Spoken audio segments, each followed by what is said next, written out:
Stories can be a great distraction when you're in pain, but when you're dealing with a concussion, it can be really difficult to read. Between eye strain, headaches, light sensitivity, nausea, it is hard to read a book. So today I'm going to share with you 3 ways that I use books as a distraction, even on the bad days when it's impossible to read. My name is Larissa and I have a brain injury. So if you are looking for ways to make your concussion a little bit easier, then you've come to the right place. Now, this is not medical advice. I am not a healthcare professional, and you should definitely listen to your doctors.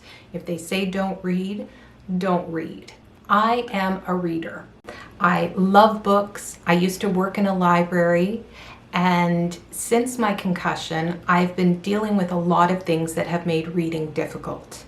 My eyes have something called nystagmus that they do. It's where they jump around of their own volition, which makes it difficult to read.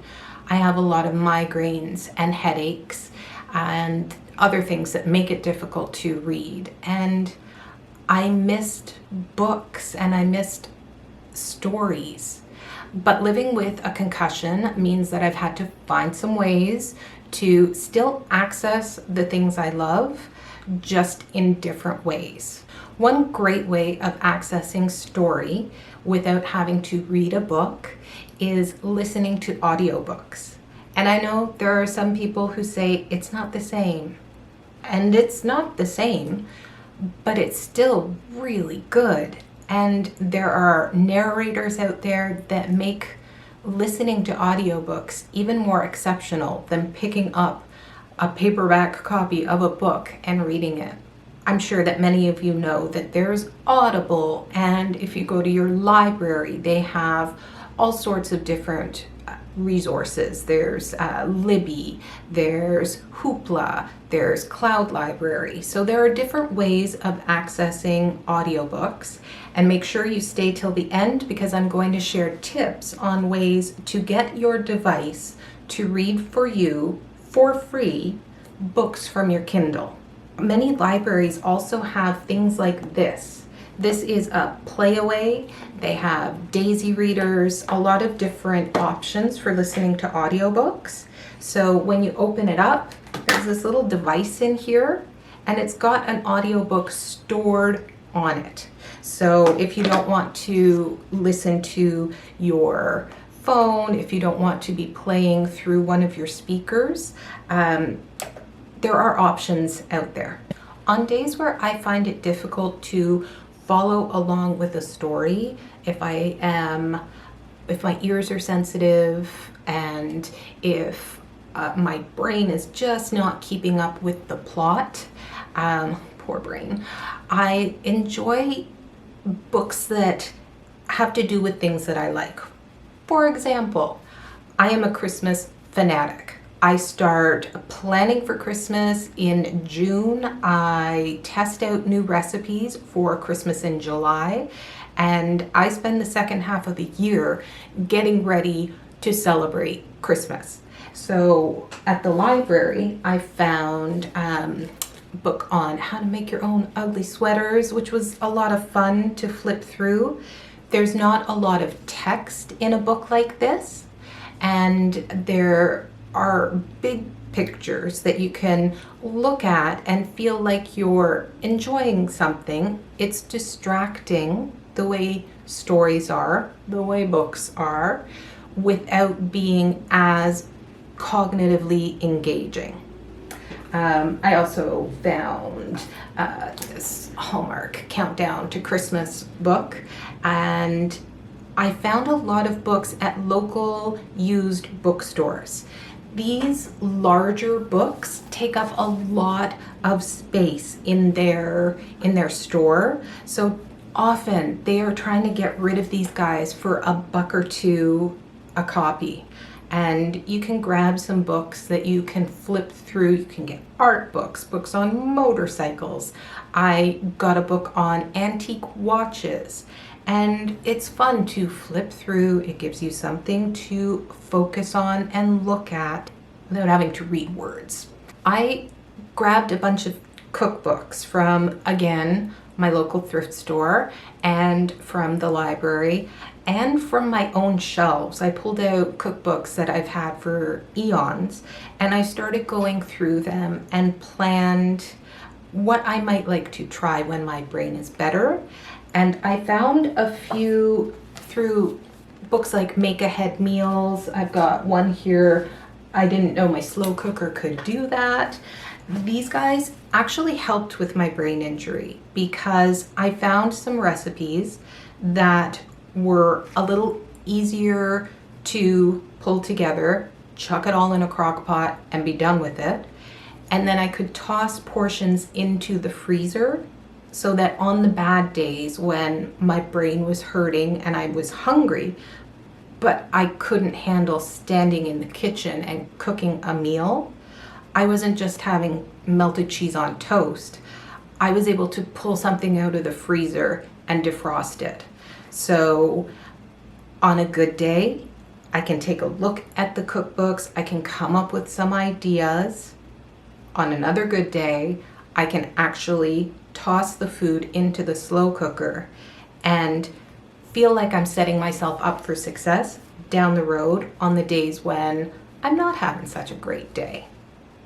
Which also helps on those days. I will say to myself as I pull something out of the freezer, thank you, past Larissa, for doing this. Just a thought, something to try. Another option that I love are the Mina Lima books. Alice's Adventures in Wonderland is one of my favorite children's stories, and these editions have big pictures and lots of interactive sections.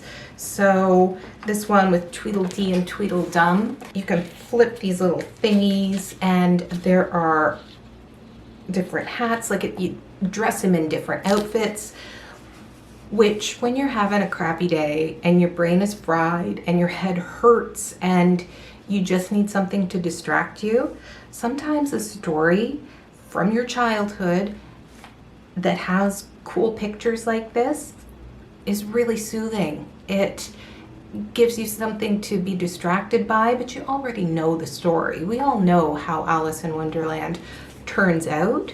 So flipping through and playing with some of the Red Queen's letter and Tweedledee and Tweedledum pictures can be a lot of fun and can ease some of the frustration. So there you have it, crew. Whether you are listening to audiobooks so that you are still listening to novels, you are engaging with story but not taxing your eyeballs and your brains, whether you are looking at books on topics that interest you, whether you are looking at books like the Mina Lima book, which I will put the link in the description below, there are lots of ways to still access books. And I said that there would be a bonus tip. The Alexa app is a free download. So once you download the Alexa app, in the bottom right-hand corner, you can click More, and then up here you'll see Music and More. Click that, and you can see, if you scroll down, there are a few options, including you can see your Kindle library. So any books that you have on your Kindle, and there are Stuff Your Kindle Day, there are ways to get free books onto your Kindle. And there are many low-cost books that you can put on your Kindle. When you pull up your Alexa app, she will read to you those books. Is it the same as having an audiobook with a narrator? Nope, it's not.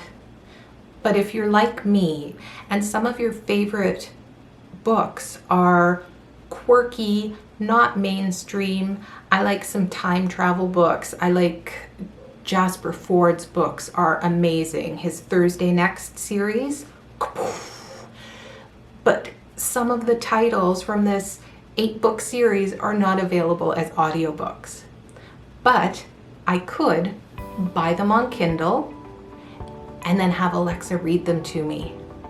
I am so grateful to be able to still read some of my favorite books. You know, those ones that you read over and over again because they bring you comfort?